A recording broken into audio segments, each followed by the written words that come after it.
Good morning, everyone. Still morning, yeah, I guess it's still morning. Yeah, grab some coffee, bite to eat, and come, don't be shy. Come file on in. We got plenty of room right here in front. Um, Welcome to the closing keynote panel of the second annual Montana Free Press Fest. I'm John Adams. For those who haven't been here and heard me speak over the last 2 days, I'm the founder and executive director of Montana Free Press. Really excited for this morning's conversation. Thank you. Really excited for this morning's conversation about a subject that I have probably spilled more ink on than any other single subject in my career as a journalist here in Montana. This closing keynote is The Power of the Press, Barry Beach's Winding Road to Freedom. Thank you for being here. This year, Free Press is providing live captioning for our sessions. You can tune into the live captions on your mobile device by scanning the QR code on the screens. And once again, I want to thank our sponsors who helped make this event possible this year, including the Lark Hotel in downtown Bozeman, JP Morgan Chase. Thank you to our friends at JP Morgan Chase for their coffee discussion this morning on financial literacy. We also want to thank the Pew Charitable Trust and the UM School of Journalism. And of course, please give a round of applause to our premier sponsor and generous host of this event this year, Montana State University. Go Cats.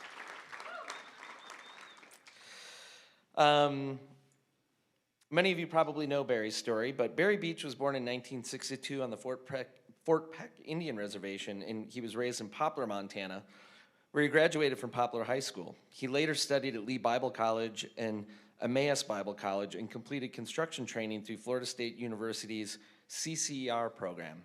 We're going to talk more about Barry's background in a bit. So, I'm now going to introduce to my right Marsha Price, who worked in the optometric field for over 45 years before retiring in Billings. In the time since, she's devoted much of her time to volunteering with the General Federations of Women's Clubs, a service group dedicated to community improvement. Price was a founding member of the Barry Beach Free Support Group, which met regularly with invited speakers, held rallies at the courthouse in Billings and Great Falls, traveled to Helena to talk to the legislature, and visited Barry at Montana State Prison. Through her advocacy and experience, Marsha has come to understand that through perseverance and hard work, everyday people can bring about changes to state laws. Marsha is an avid traveler, gardener, and loves home improvement projects. Please join me in welcoming Barry and Marsha.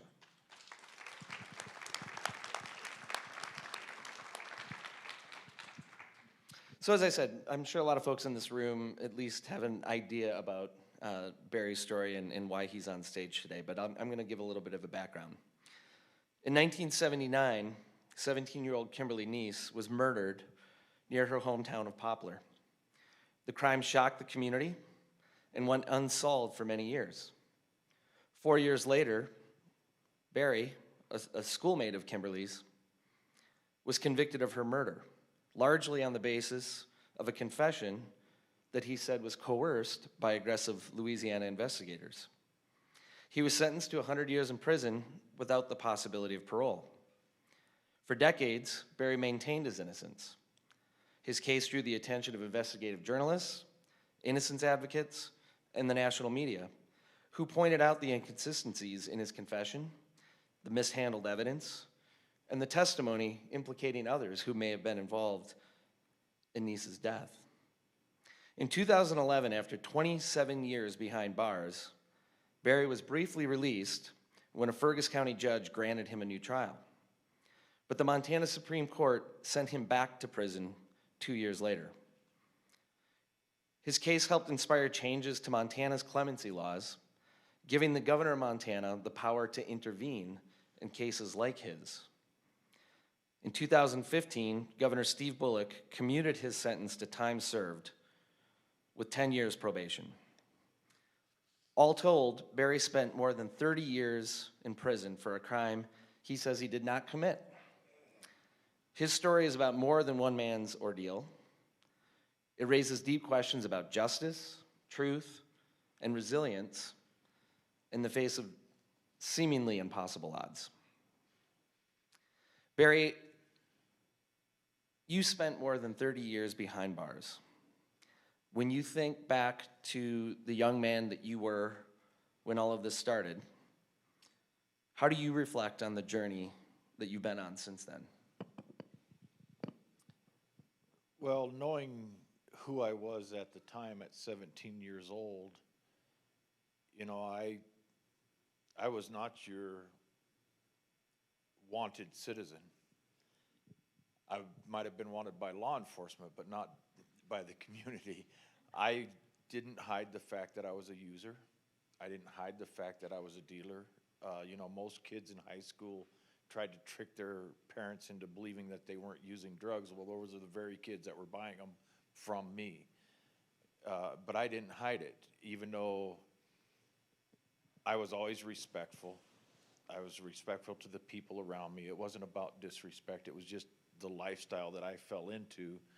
And part of that was a result of coming from a broken home and then growing or falling into a biracial family at a time when biracial families weren't popular.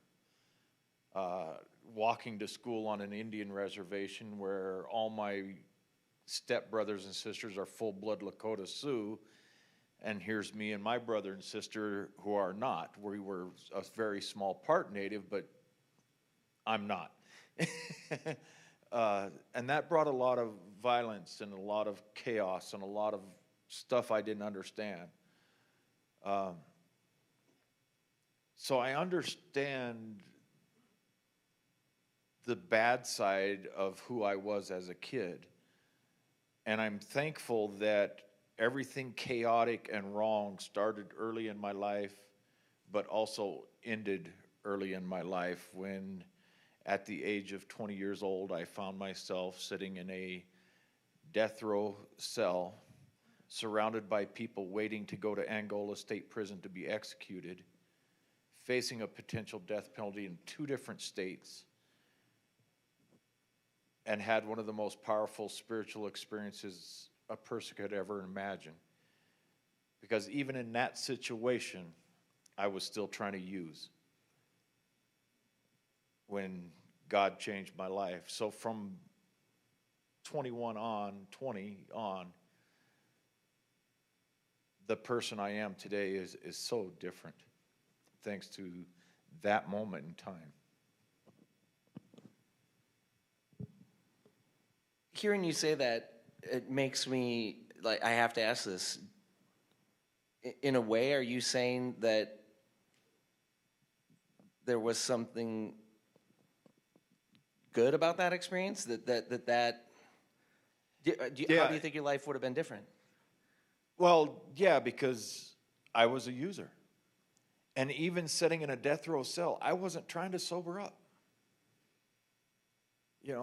And I can tell you specific times in my life prior to that God had tried to change me or tried to set a different path in front of me.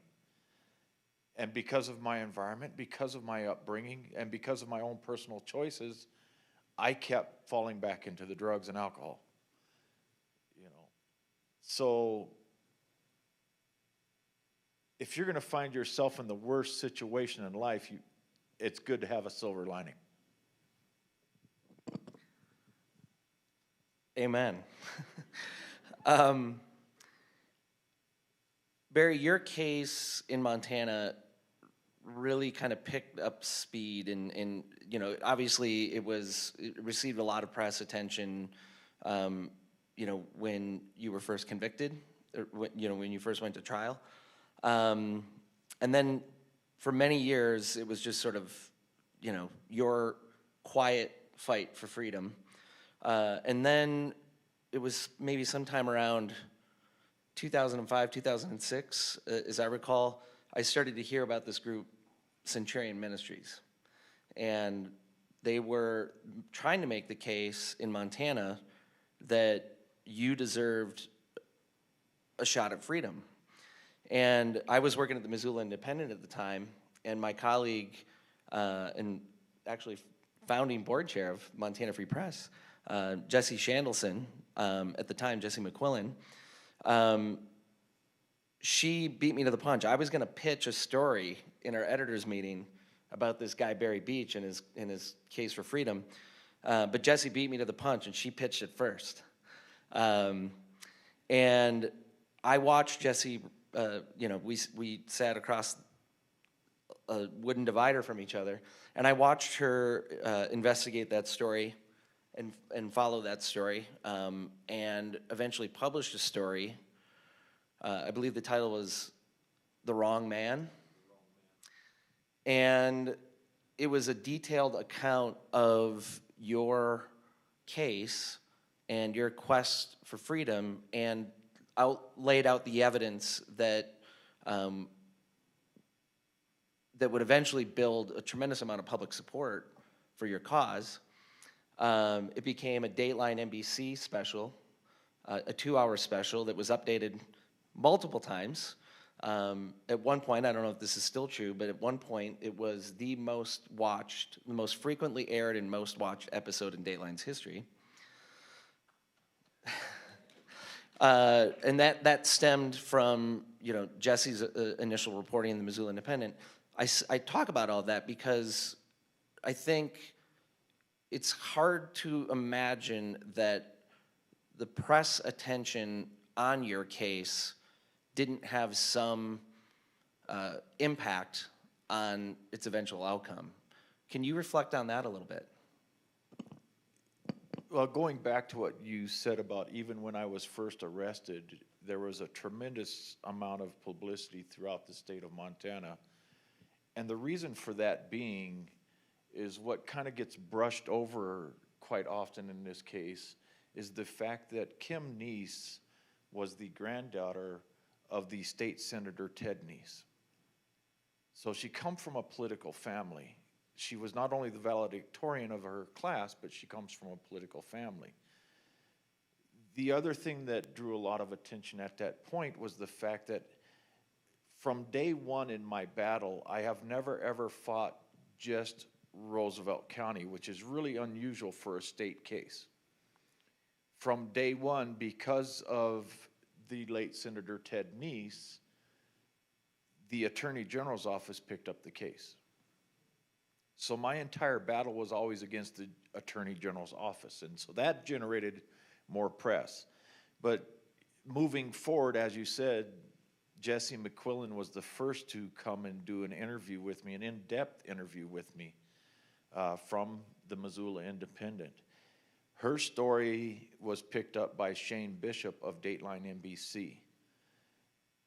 So that's where the media really started to take off. But,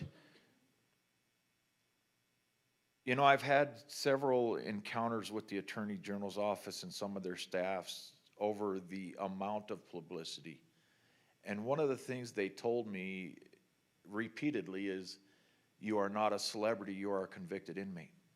You will act like a convicted inmate instead of a celebrity. And my response is, I'm not a celebrity, but had it not been for the press, I wouldn't have been able to carry out the battle. And people who only see the celebrity part of it don't understand the battle. It's unfortunate that in order to bring justice, and we haven't brought justice yet, I will sit on this stage and say that Kim Neese's murderer still has not been identified. So justice hasn't been served.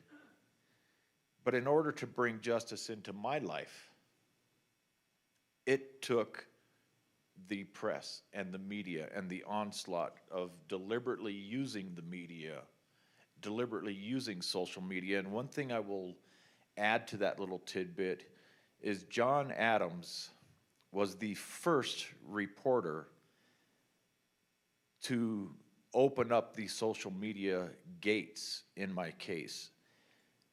When we had my evidentiary hearing in Lewistown before Judge E. Wayne Phillips, the whole entire jury box was full of reporters.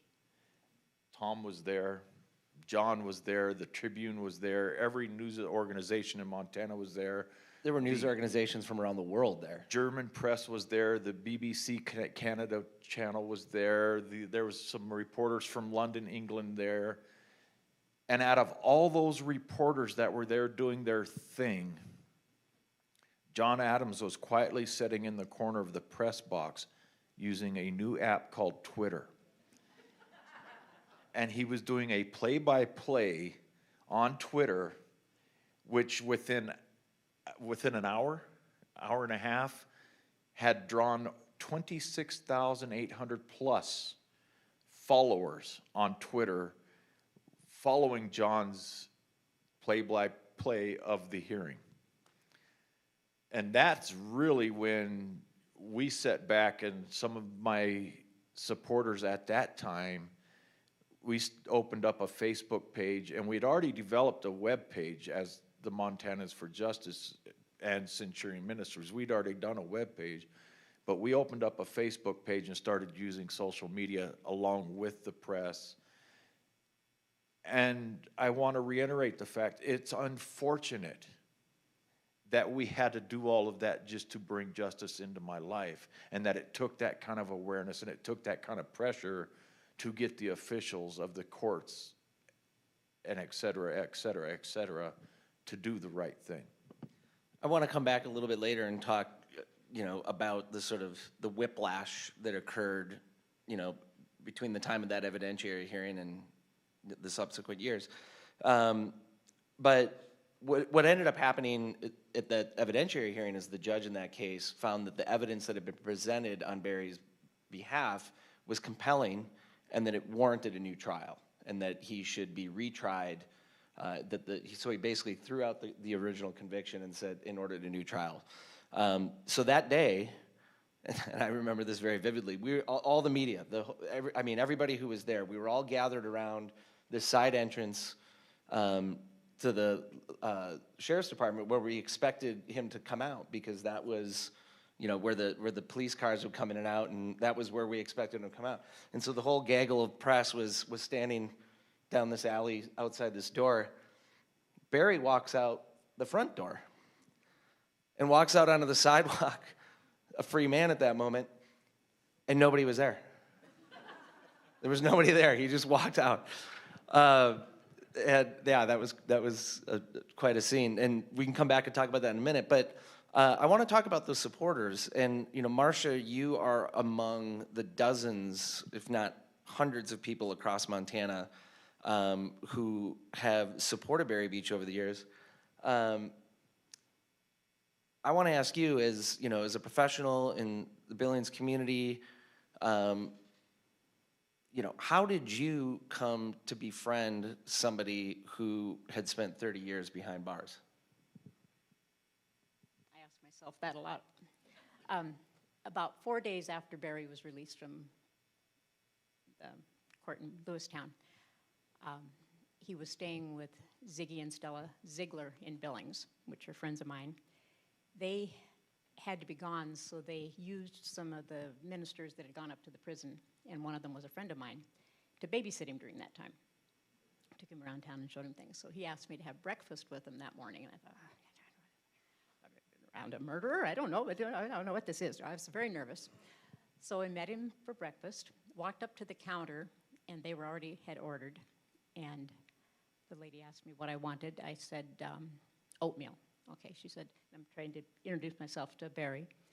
And what do you want with that? Toast. What kind? And she offered me 4 or 5 flavors. And do you want whole milk or half milk? But all these choices. And what do you want to drink?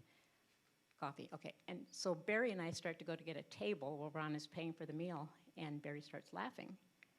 And I said, what's wrong? He said, you just ordered oatmeal, and you had 12 choices. He said, that is so foreign to my world. He said, if I got oatmeal, it had nothing on it, maybe water if you were lucky. And I just got to thinking about all these possibilities. So when we sat down and talked, I asked him what he was going to do now that he was out. And he said he wanted to be a handyman. He already had a business plan, and he was going to go with it. And I said, you won't have any problem. There's always a need for handymen. He says, oh, do you need one? And I said, well, actually, I had to take the next day off work because I had an office building that I had leased and I had some work to do in it. So he asked if he could come with me, not as an employee, but just to see how the system works. And he said, fine. So during that day, we hung some blinds and cupboards and things, and we had to go to Lowe's department store. Barry was absolutely blown away. I mean, he had never been in a box store, let alone, something that size. And people in every aisle came up and shook his hand and greeted him they were happy for him. So that was the beginning of our relationship, and it just grew from there. We did a lot of working together, and Barry had a question about how do you operate in this world. I helped him. Barry, Marsha is, as you described, one of your best friends, mentors, supporters, but she's just one of, like I said, hundreds of people across Montana, probably thousands of people from across the country who'd seen your case in Dateline, who supported you. So what, as somebody who spent 30 years behind bars, really I know you had hope, but the likelihood of you being a free man again was probably pretty slim. What was it like to come out of prison that first time into this world, and what role did people like Marsha play in helping you adjust to that new reality? Well, first and foremost, you said that I had hope. I actually had more than hope. I remember sitting in a solitary confinement cell prior to my trial, which was a very interesting period of my life. But I went through a tremendous spiritual awakening, and God had given me several promises and dreams where I actually saw things in dreams that I didn't understand and didn't make any sense. But years and years later, they happened. And based on those dreams, I always knew that I was going to walk out of prison someday. And I knew it to the point that every single time we filed an appeal, I believed that was going to be my time. And so I did a lot of preparing. I didn't live a prison life like an inmate. I lived a prison life. That was my life. It might not have been where I expected to be, but it was my life, and I was going to prepare and plan and live it every single day. And I made a promise to myself when I was my third day in Montana State Prison. I walk in the door of Montana State Prison. Lieutenant McCarthy meets me at the door with all the SWAT team, and, son, do you know why you're here?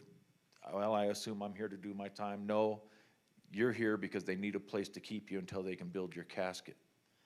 Lock him up in X block. I went to Max. Well, when they put me on X block, I had Duncan McKenzie 2 cells down. Bernard Fitzpatrick was in my back vent. Dewey Coleman was in my other back vent. And Ron Smith was right across from me. And I remember my third day there making a promise to myself that I was going to live every single day in prison as if I was on the streets. That being said, getting back to your question, the people, I still to this day stay in touch with the people in Great Falls, the people in Missoula, the people in Helena. I got 2 text messages this morning, as you're well aware of. The notification came out this morning on the Victim Information Network that Barry Beach is about to be released from probation. And these people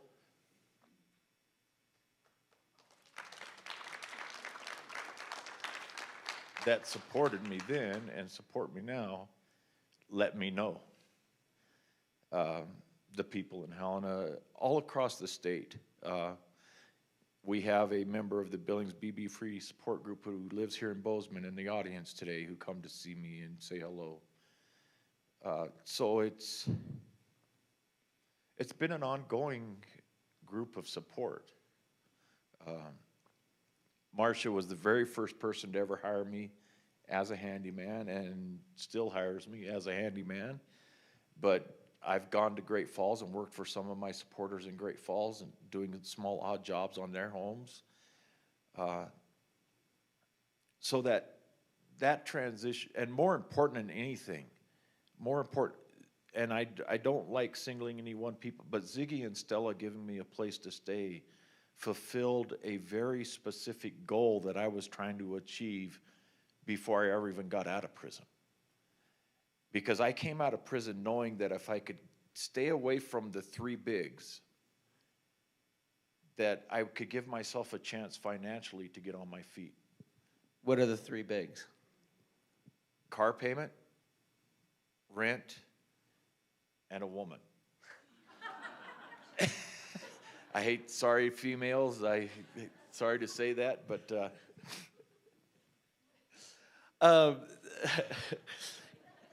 so there's a moment that I want to talk about with both of you. Barry, you were out awaiting, your fate, whether or not you would have a new trial. Meanwhile, the state had appealed Judge Phillips' ruling, granting you a new trial. The Supreme Court was considering that case. While they were considering that case, you were living in Billings, maybe not an entirely free man, but you were out. You were living, you were working, starting your handyman business, and then the Supreme Court overruled Phillips' ruling and put a warrant out for your arrest. I know because I talked to supporters of yours who said that they urged you to run. That they were convinced that the justice system in Montana would never let you be a free man. And you were out, and rather than listening to those folks, I don't know how many people might have ever said something to you that you should run, but it was definitely a conversation that I had heard people say. I want to ask you, did the thought cross your mind?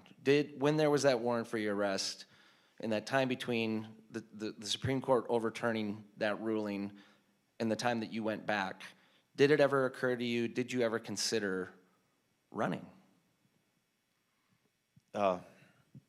When the Supreme Court reversed the decision of Judge Phillips, they gave me 12 hours to turn myself in to the Yellowstone County Sheriff's Department. And you are correct. I had quite a few of my supporters reach out to me, including one of my friends from back on the reservation that's, Poplar, Montana, 72 miles from the Canadian border. I had a friend call me up and said, hey, I've got $10,000 in savings in a vehicle. If you'll meet me in Miles City, it's yours. We'll get you across the border. You'll be gone. And I had made a promise to Jim McCluskey that no matter what that outcome was, he had my word that I'd turn myself in.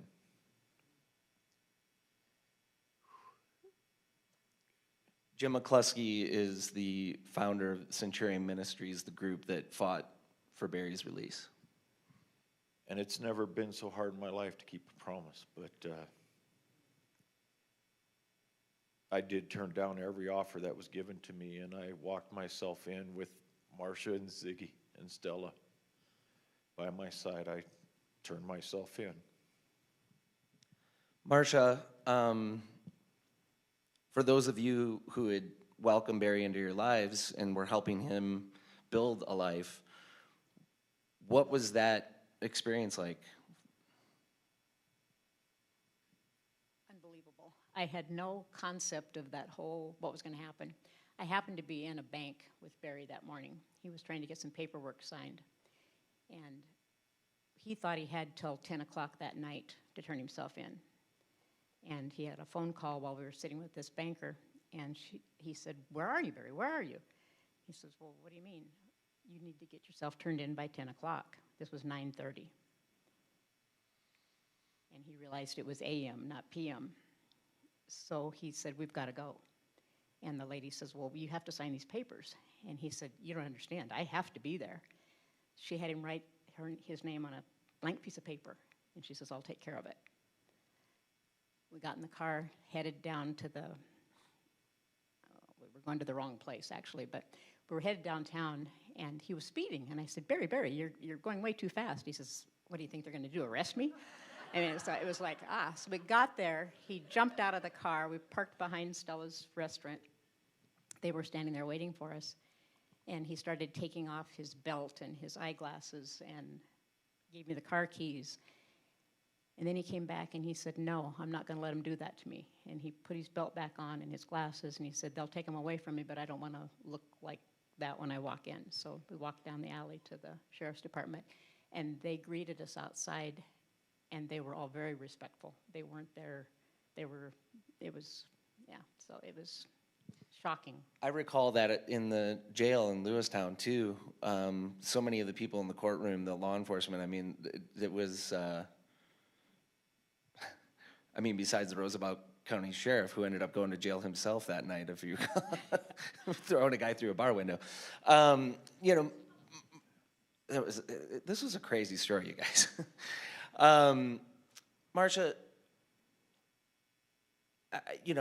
obviously it was extremely difficult for everybody, for Barry to turn himself in and essentially put his fate back into the hands of the justice system.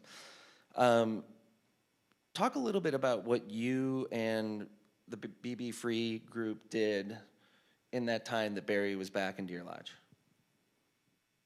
When he was back in our lives? Back in Deer Lodge, back in prison. Okay. So, when he went back to prison, what did you all do? We gathered. We got together and just talked things over and decided this and that and back and forth. And at that time, I had never known that was a total world that I was not aware of at all. But we weren't allowed to talk to Barry. He had at least 2 weeks that he was in confinement. His mother was very instrumental in getting us all together, and we just sat and visited and pondered different ideas. And for 18 months, we fought hard. We made banners, we had yard signs, we met every week, we went to Helena. It was amazing how we talked to legislators. Margie McDonald was very important, and she'd come talk to us, and we traveled all over. So in addition to advocating for Barry and both, locally and around the state, you were also lobbying big time for Barry. Definitely. And talk just a little bit about what it was that you were trying to do at the legislature. Well, Senate Bill 43 is what came of it, but just getting them involved and making them step up and do something, get back to the Supreme Court and turn that decision over, try to get back into a courtroom. Prove they had so much evidence that he didn't commit the crime, it needed to get into a courtroom. Yeah. That was our goal. We didn't get that. But. And so ultimately what Senate Bill 43 did was it gave the governor of Montana the power that he didn't previously have to grant clemency. And that was a big deal. Barry, when that bill passed, how sure were you that that new power would be exercised on your behalf? Well, honestly, at that time, we were all really excited that the bill passed and that the final say was no longer with the Montana Board of Pardons as it was previously. But at that particular time, I actually had already been granted certiorari before the United States Supreme Court. And we were preparing for oral arguments before the justices of the U.S. Supreme Court, based on the fact that it's now law, and actually it should have been and would have been the Barry Beach law, where in the United States of America, you no longer can give a juvenile offender a life without parole. There was my case that was granted certiorari and a case out of Alabama. What most people don't understand is that I had more hope in that the United States Supreme Court, once hearing my case, even though we had filed just on the one issue of the juvenile without life, or doing life without parole, we were hopeful that the United States Supreme Court would consider the whole package, because we had presented the Judge Phillips ruling, et cetera.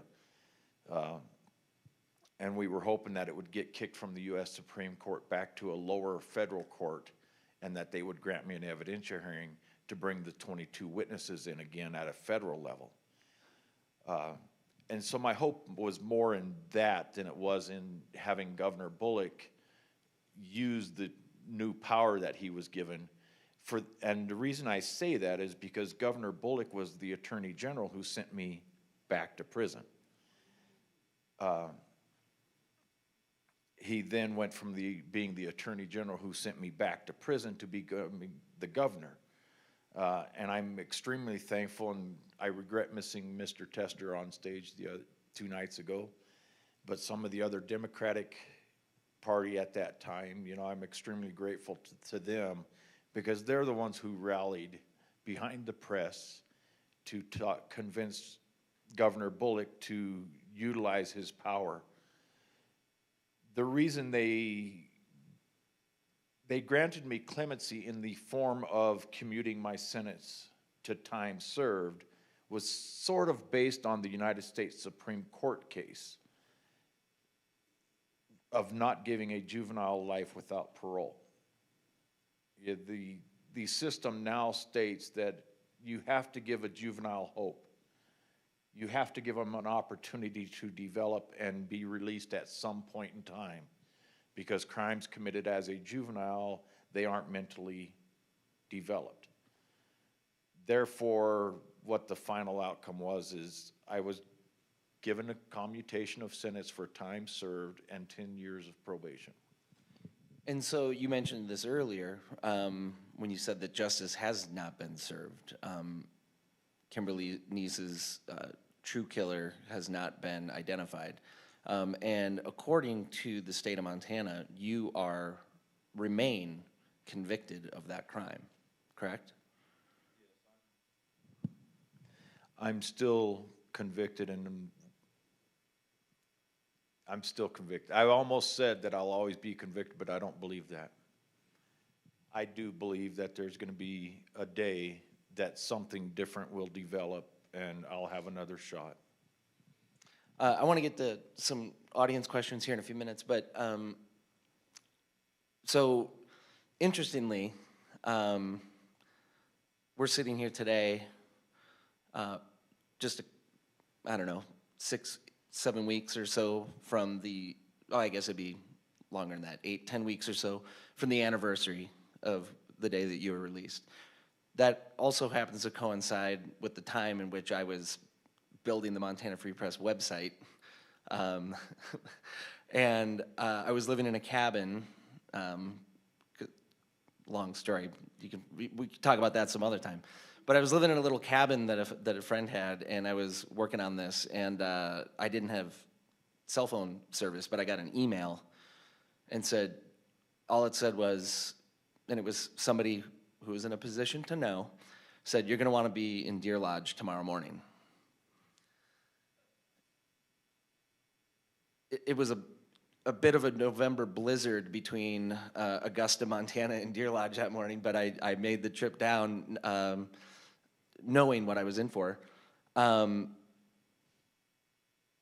I think you and I knew before Barry did. We did. That he was going to be released. I actually got a call from Centurion that morning, and I swore that I would not share it with anybody. That night, coincidentally, we had a fundraiser scheduled at the Clock Tower Inn in Billings and had invited people from all over the state. So they sent me a notice, and I was going to be busy that day anyway, getting that all organized. I couldn't even tell his mother. So I was running around trying to get Barry had called, and he wanted his computer fixed, and he wanted his phone activated and all these things.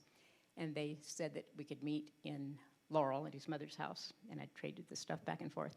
So that night we had a big celebration downtown because all the people were there already.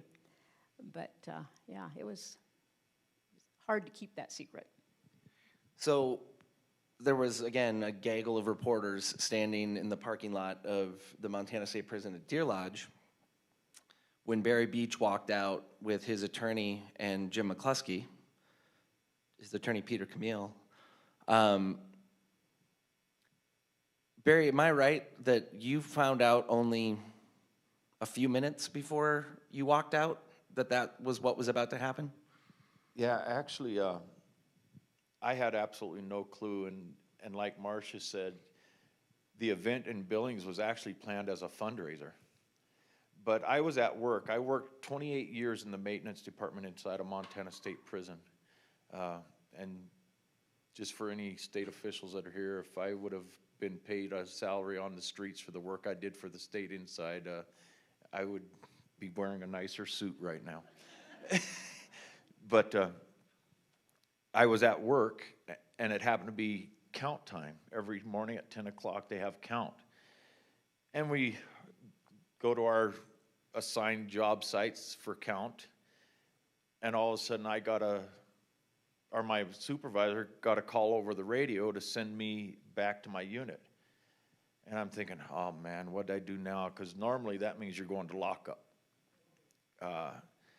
So I go to the back gate, I go through the search and the rigmarole and everything else, and as I'm walking back to the unit, I'm like, man, what did I do? You know, I'm trying to think of why I'm going to Max. And all of a sudden I walked by C unit, and there was a counselor in there that I knew, and they looked at me and they waved and they waved and they went like this, and I'm like, what's that? And then it dawned on me.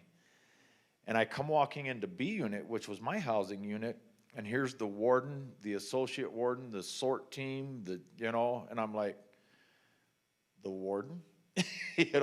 And I knew, it hit me then that something is up, and sure enough, it was funny because the warden himself at that time escorted me up to my cell along with the unit manager of the unit, and they packed my stuff up for me, which inside prison, you have to be able to pack up your little 2-foot by 2-foot box within 10 minutes. Well, they were pretty quick about it. They just, and if you remember correctly, I walked out with a little plastic tub in my hands, and that was the totality of all my property out of my cell. But that's how I found out, was that right there. And what was that, just briefly describe what that moment felt like. It wasn't as surreal as the walking out of the courtroom in Lewistown. Walking out of the courtroom in Lewistown was like floating on a spiritual cloud of seeing one of the dreams. I was living out one of the dreams that had been given to me when I walked out.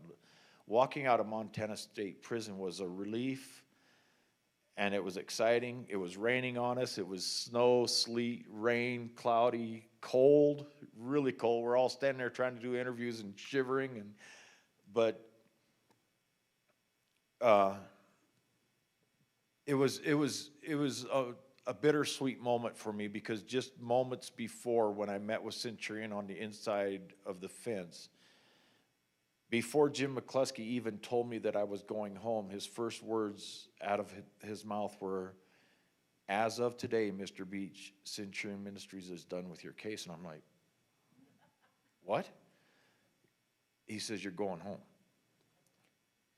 So I was trying to analyze the fact that I just lost my legal team, along with the fact that I'm going home.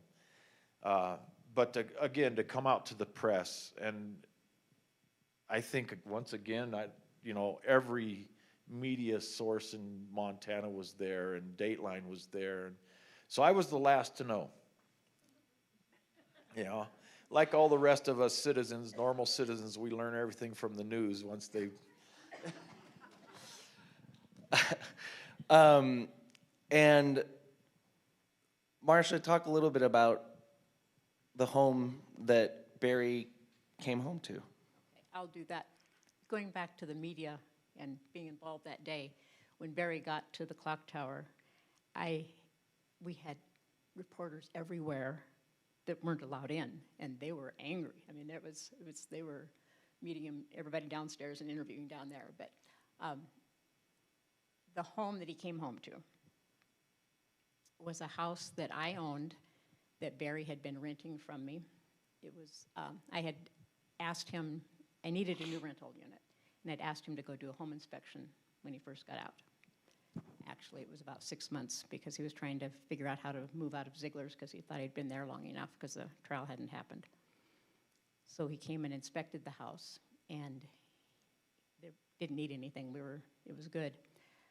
But he wanted to live there. It was exactly the home he wanted. And so he started renting that from me. Well, some of the supporters, we all got together, and one supporter from Illinois, I believe he was, Michigan, paid most of the rent during that time, and we kept the porch light burning. That was his one rule. And so we kept the house, had our meetings there. We were able to do that for 18 months. What was interesting about this story is she says that I wanted to move in it. Well, she actually hired me to do a remodel. But when I walked into that house, the kitchen was painted in a turquoise with white trim. And it blew me away because I had just painted a prison cell that I lived in, turquoise with white trim. And it was the exact same color as that kitchen that I walked into. And I knew right then. Well, I was there renting from Marsha for almost 3.5 months when one day it's a 1920 ranch home. It was one of the original homesteaders' house in that part of Billings. I had been there for almost 4 months. There was a little chicken coop out in the back. And I was showing my mom the chicken coop, and she says, well, when did you carve your initials into the wall? Do you remember that day? I do now. I'd forgotten it. Yeah. I says, I've never carved my initials in the wall. She says, yeah, you did. They're right here. And on the wall of the chicken coop were my initials carved into the wall. And to kind of touch up on that a little bit, I now own that home, have spent 7 years building and remodeling that home, and the rest is history. I'm sure there's probably some questions in the audience. Oh, Riley's got a mic. He's coming over.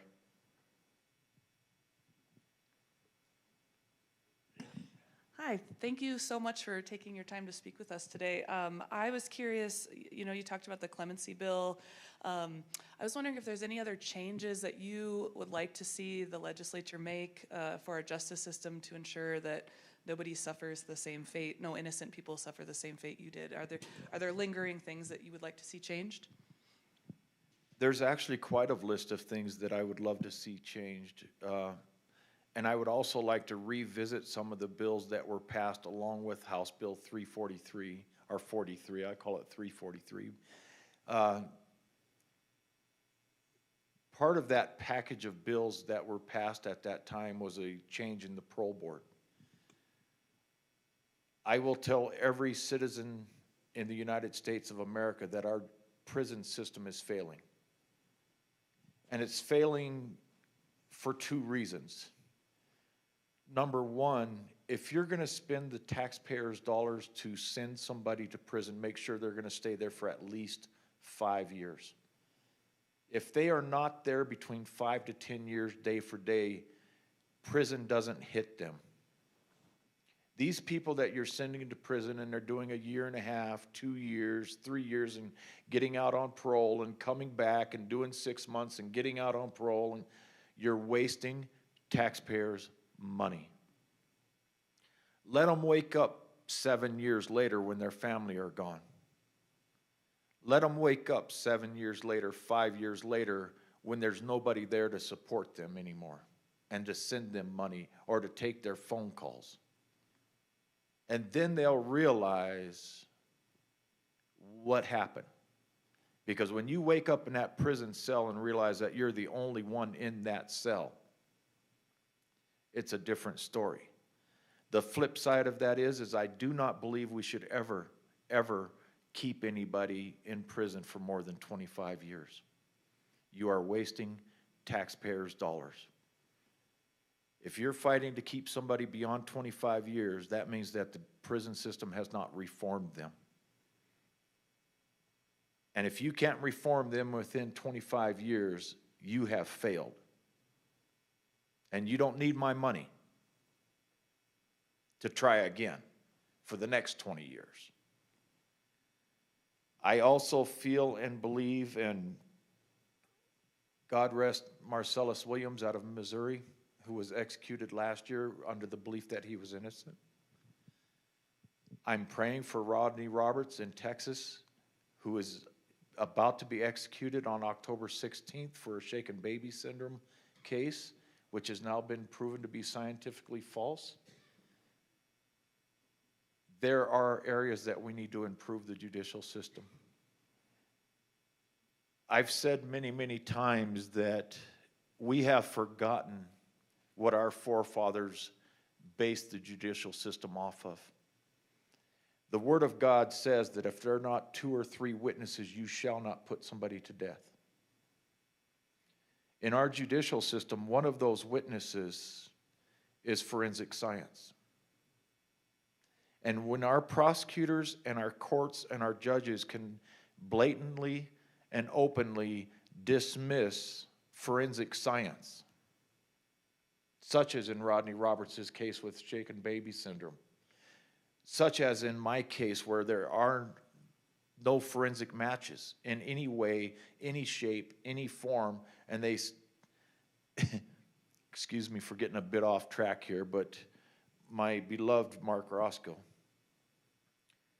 has stated several times that I am not credible because my story has changed. Let's bring that focus into the state of Montana and their focus of the bloody palm print that was found on the side of the vehicle where the assailant drugged the victim out of the pickup. That's what the forensic science proves, is when they drugged the victim out of the pickup, they put their palm on the side of the cab to pull, and there's a bloody palm print. The state of Montana and Mark Roscoe has changed their theory on that palm print 4 different times.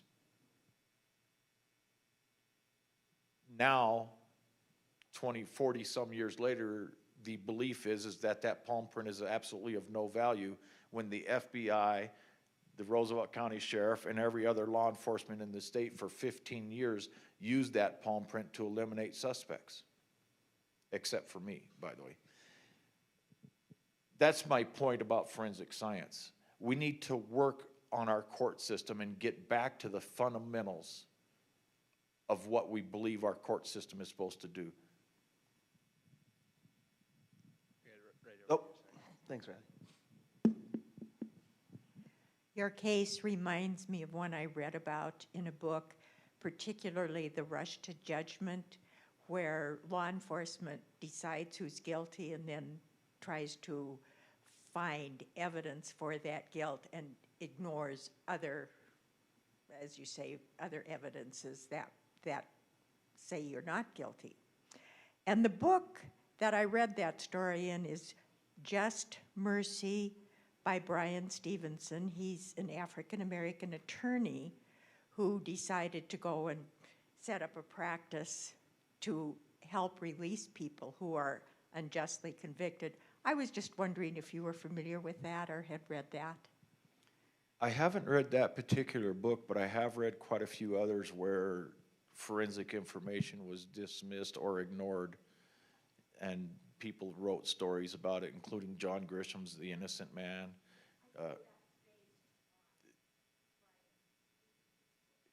It very possibly could be. I'll ask John next time I see him, but I'm saying that because John just wrote a book with Jim McCluskey of Centurion Ministries where each one of them picked 5 of their favorite cases, and they wrote a nonfiction, and it's the only nonfiction book that John Grisham wrote. But Yeah, we had a question right here. Thank you very much for sharing your story and for your activism in helping someone. I'm going to ask a delicate question, and it's probably the question that everyone has in their minds, but they're afraid to ask. What about the Neese family? How do they react to what has happened? And has there been any contact with Kimberly Neese's family throughout your entire ordeal here? So I understand that most people feel that's a delicate story or question, but to me it's not. First of all, you have to remember that Kim Neese and I grew up together. We only lived 4 houses apart. So when I say we grew up together, as kids, we played kick can together. We played hide and seek together. We walked to school together. I never forget the Neese family. One of my strongest advocates, once the truth began to come out and we started, Centurion Ministries started to bring witnesses forward, was a relative of Kim's who became a very strong supporter of mine. We've since had falling outs over side issues, but not, if you go back and look at the Dateline NBC episode, I was dating Kim Neese's sister Pam at the time, and we did several interviews with her. And in fact, she came to one of my parole hearings before the parole board, our clemency hearings before the parole board, and testified to the parole board that she did not believe I killed her sister and that I deserved to be released. Unfortunately, the Neese family is now just Pam and her mom. Her mom lives in Butte and Pam lives in Billings, but both of them have allowed anger and pain to bring them to a place where it's easier for them to just accept that I am guilty rather than to believe what has been presented. I can't change that until the next time I get a shot to fight for my exoneration.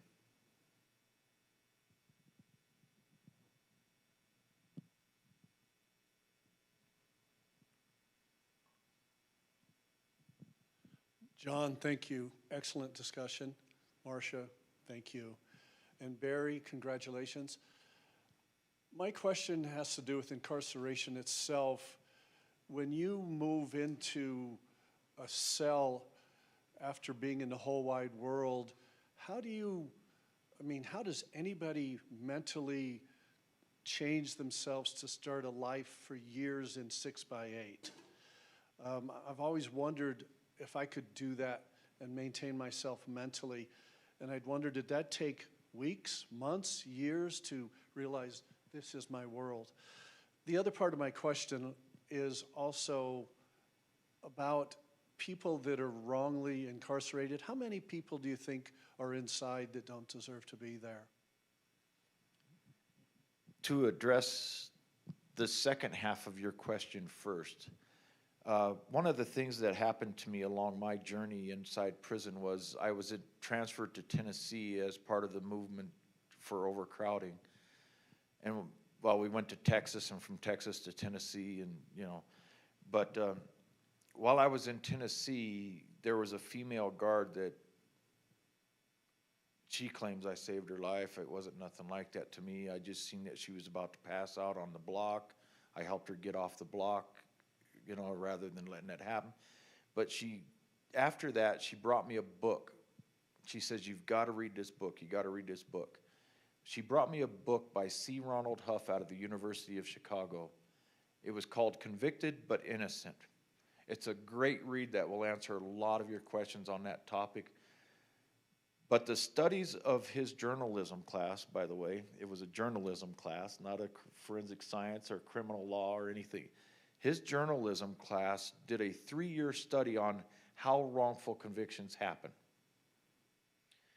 As a result of that study, they have determined that if the judicial system as a whole is even 0.05% inaccurate in any one of its aspects, We are sending, on average, 10,000 people a year to prison wrongfully throughout the United States of America. 10,000 people a year throughout the United, and that's at 0.05% inaccuracy. So stop to think about when prosecutors are deliberately and purposely hide evidence, ignore forensic science, or get tunnel vision on a suspect and a theory. How many people might be in Montana State Prison wrongfully convicted? I can't answer that question except to say that one of my goals was to see a Montana Innocence Project created. When I first did my interview with Jessie McQuillan, she asked me that question, if I could do anything with my life, what would I want? And I told her I'd like to see an Innocence Project in Montana because it took me 18 and a half years to find help. And that shouldn't happen. The first half of your question about being in a 6x8 or 7x8 cell, and most of them are 7x9 now, but you can still touch both walls if you're careful. You get 3 steps, front to back, and keep your mentality. For me, it goes back to that day in that death row cell in Montana State Prison and promising myself that I was going to live my life as normal as possible. And what I mean by that is I was never without a prison job. I would get up every day and go to work. Early on in my prison years, I took a little note tablet and I drew lines and I put my 10% for ties and my 10% for canteen and 20% for this. And I used to keep a financial ledger of my funds. You make $40 a month. So it's pretty easy to keep track of, but it was still something that I wanted to do, to try and train myself. I taught myself how to play the guitar. I taught myself how to type. I got involved with the law library, and I used to go and read a lot about the law and research cases. And as much effort as I put into all those things, the one thing I was not able to do is teach myself how to mature socially. And I get asked by press all the time, what's been the most shocking thing about coming out of prison after that long? Honestly, people, it's the fear that you live under. The mental fear. Afraid of everything. Everything is locked up. I remember one of my experiences when I first came out, we were driving down the street, me and Stella, and I was in Stella's car and I was driving her, and there was a bunch of cheerleaders. They were having a car wash or something. And I waved at them and honked my horn, and Stella grabbed my arm. She says, "You can't do that." And I says, "What?" She says, "You can't do that no more." And to me, that was so bizarre. Because when I grew up, anytime you seen something like that, you supported your local high school, whether it was yours or not. You know, you encouraged it, and you know. Another encounter, I mean, I had many encounters where things that I did normally as a kid, or, you know, they were no longer accepted by society, and society feared those things. And to this day, it's a shock to me, you know. We'll take one more question, but before that, I just wanted to share a little anecdote. When I left the Great Falls Tribune and I was freelancing, Joe O'Connor, who's the editor of Mountain Journal, at the time was working for a magazine, Mountain Outlaw. And he contacted me. He wanted to do a story about solitary confinement, and he thought it'd be a good project for me. And as a broke freelance journalist, I thought that would be a good project for me. And we went down to, Joe accompanied me and a photographer down to Montana State Prison in Deer Lodge, where the warden gave us a tour. And he took us on the Max block and showed me a solitary confinement cell. And I said, "Can I go in there?" And he said, yeah. And so I went into this cell. It's a tiny little cell. There's a metal toilet, a sink, a concrete bench. That's it. And I went into this cell, and he shut the door and bolted it. And I was in that cell for all of 10 seconds with the door locked and damn near had a panic attack. So when you talk about these things, I actually have firsthand experience. At least I know what those... I guarantee you will never, ever forget the slamming of that door. That is a sound and a feeling that will never, ever leave you. But it's hard to train yourself to be in that cell and learn to lay there for days. Just blanked, where you're just living in your mind. You don't move. You just live in your mind for hours and days. Yeah, let's take one more question.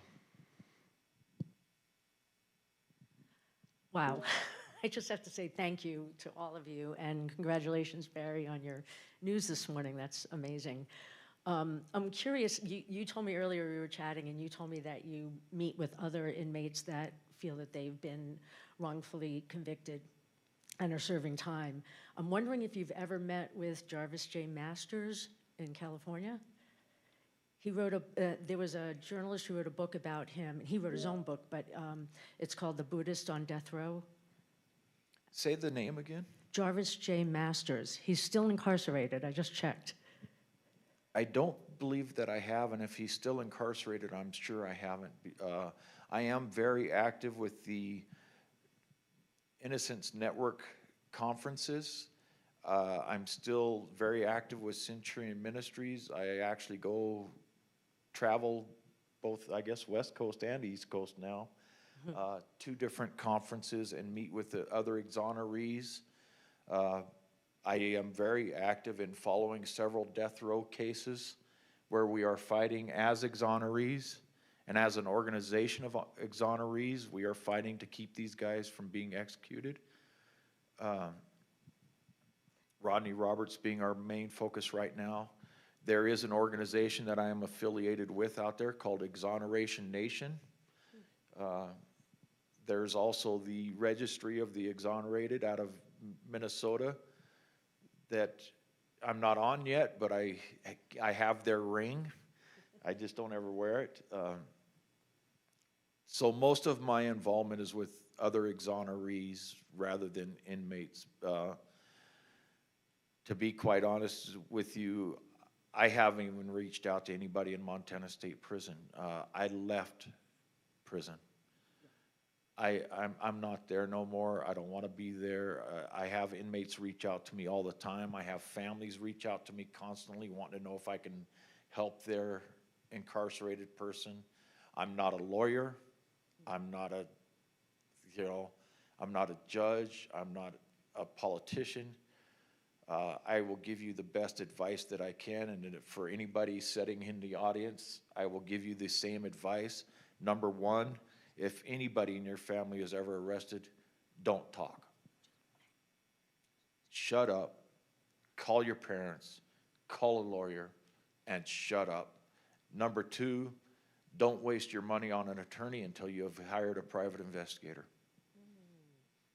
A private investigator can do more for you in a shorter period of time than an attorney can, and once the private investigator is done, then hire your attorney. Good advice. I think you would appreciate just what you were describing about like lying in solitary and being in your head. I think you would really appreciate that book because he became a Buddhist in prison. So. Thank you. Sure. Barry, Marsha, any final thoughts? So many of them. It's just I'm going all over the place, but it's been quite a ride. I've learned things that I've never been involved in before. Okay. No, it's not my comfort zone, obviously.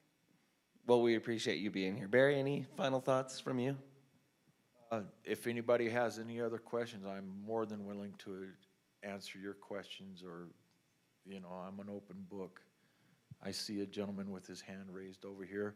Okay, we'll take one more, and then we do have to get going because we have to get things shut down. But I'm sure Barry would be happy to stick around and talk after our team gets busy, kind of breaking things down. But yeah, we'll take one more question. Well, I was just wondering about freedom in general, and if you have any images of what freedom means to you, and that's just wondering what your thoughts of freedom are. You know, I think for each individual, your freedom really lies in building and developing your own life. I had this conversation last night with another person. Actually, it was yesterday. One of my clients got into a conversation with me about thoughts of suicide. She recently had just lost her husband and had been thinking about suicide, and we got into that conversation about suicide because she asked me if I've ever been there, and I was like, yeah, duh. You know, I mean, I've been there many times, you know, and I've got some amazing stories about how God stopped that, but we all think that we have to find our purpose in life. What's your purpose? What's your purpose? Well, I don't know what my purpose is. But if it's anything, it's to get up every single day and try and build the best me and my best life that I can for myself to make sure that I have what I need. And, you know, and I say that having spent 7 years, that little house that Marsha's talking about, I spent 7 years going to work all day and then coming home at night and working on my house and building my house and building my financial stability and building my, you know. But real freedom to me, real freedom is when I hook up to my boat and I go to the lake. And this is when I start going to the lake, is when everybody else is leaving the lake. I have been on Yellowtail Dam where my boat and my pickup was the only pickup in the parking lot. And I'm up there and all you can hear is the wind. There's no humans, there's nobody to distrust, there's nobody to question. It's me, God, and the nature around me, you know. But you got to build your life first so that you have your life, you have your foundation, you have your stability. And most important of all, you talked about he became a Buddhist. Find your God to believe in. Find your higher power. Because if we think that we're these human beings living on this earth and there's nothing beyond our death, we're missing our purpose to live. Because if that little 60, 70, 80 years is all we get out of eternity, man, we got ripped off. We got ripped off. We get 80 years out of eternity. Well, Barry, Marsha, thank you so much for making the trip over and for sharing your story with us today. You guys, thank the press. And thanks to all of you for sticking around. And I want to give a special thanks to the person who is probably the most, the gravitational force that pulled all of this together, and that is Rachel Gregg. We could not have had Free Press Fest 1 or 2 without Rachel. So Rachel and Josie, thank you so much for your work in helping make all of this happen. And there's 25 of them now, so I'm not going to list our entire team, but I want to give a very big shout out to the staff and reporters, the folks whose bylines you know, and the folks whose names you might not, because they work behind the scenes to make Montana Free Press thrive. So thank you to our team for all of your work in pulling this together.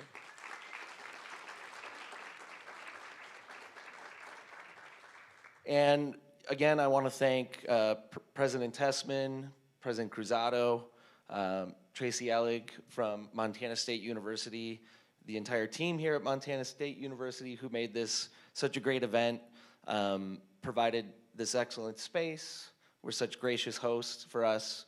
We're very excited for all they have done to make this such a great event. So thank you so much to everyone here at Montana State for welcoming us. And none of this would be possible without our supporters. So thank you to all of you who are readers and supporters of Montana Free Press. We wouldn't be here without you. Thanks, everybody.